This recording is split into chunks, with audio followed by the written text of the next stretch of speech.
Hello, my most amazing artists. Today you're going to be finishing your Aurora Borealis or Aurora Australis chalk pastel drawing and paintings. You're going to be finishing those northern lights, dancing in the sky, as well as whatever kind of landscape you created with a middle ground, foreground, and background. Maybe you did some painted details like trees or some stars or a reflection in water if you included water. Today is going to be the last day to work on those. Then you're going to get out your self-portrait. You are going to have two options. You can either cut out your self-portrait and put it on your Aurora as a background, or you can finish the background on your self-portrait today using the supplies you have at your table. I'm going to decide that I want to cut mine out because I really like how my hair is flowing with those rainbow colors just like my Aurora in the sky. I think it goes well together, so I'm going to go ahead and very carefully and very slowly cut it out on the black line.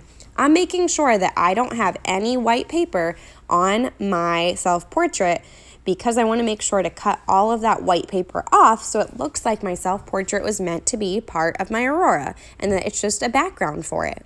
If you feel like yours is not meant to be part of it, that's okay, but you are going to have to create a background on that paper. So the first thing you're going to do is decide, do you think that your self-portrait would look good in the bottom or the front or foreground of your Aurora and your landscape?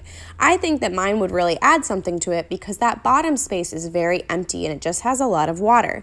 I drew really, really big. Most of you drew a lot smaller than I did, so you shouldn't have to worry about all of that extra space that mine's going to take up and cover all of my hard work of my Aurora. I don't mind though because I really like how it looks. But if yours was as big and you already started a background, you could just work on that.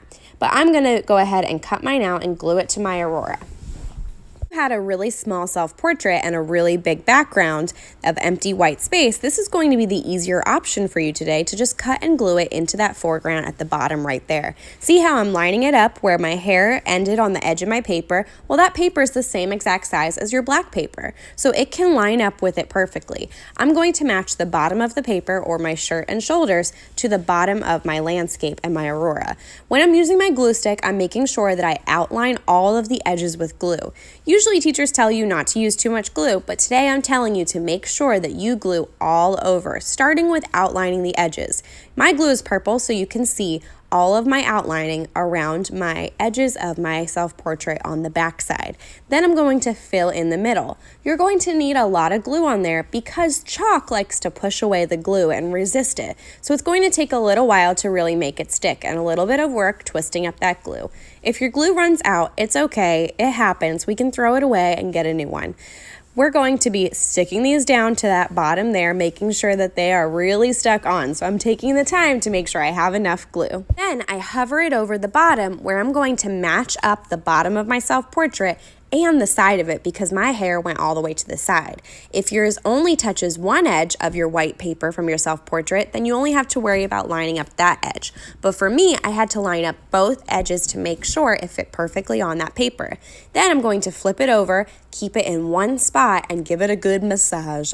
Paper likey. I'm really making sure that I rub it and not tap it and not move it around my table to smear my chalk.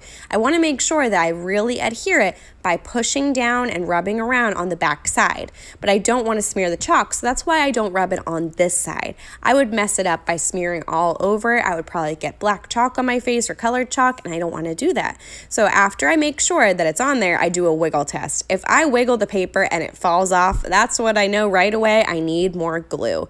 It's probably going to happen where you wiggle your paper and the edges pop up a little bit. It's going to take a while, like I said, because that chalk likes to resist the glue. It doesn't want to let it glue, but you gotta make sure it does. Now I think it's going to stick. I wiggle it and see if any of the edges pop up, and it doesn't this time, so it's good to go. Now the last thing that artists always do when they're done with a masterpiece is sign their work. Even if your name's already on the back, you're going to sign your name in one of the bottom corners. If you didn't already. If you did it already with paint, then you don't have to worry about it, but I'm going to sign it with Sharpie on my shirt. Sharpie would not work on the black paper. Then I gather up my scraps, throw them away, and now I can clean up my hands and my area and put this back in my table folder. We're going to be photographing these for Artsonia when we come back from break, so make sure you put them safely in your folder and we'll get to take them home after our virtual art show this year. All right, artists, have a great time, and don't forget that if you choose not to glue it to your Aurora, you're going to have 2 finished artworks and masterpieces today. All right, have fun. I cannot wait to see what you choose to create.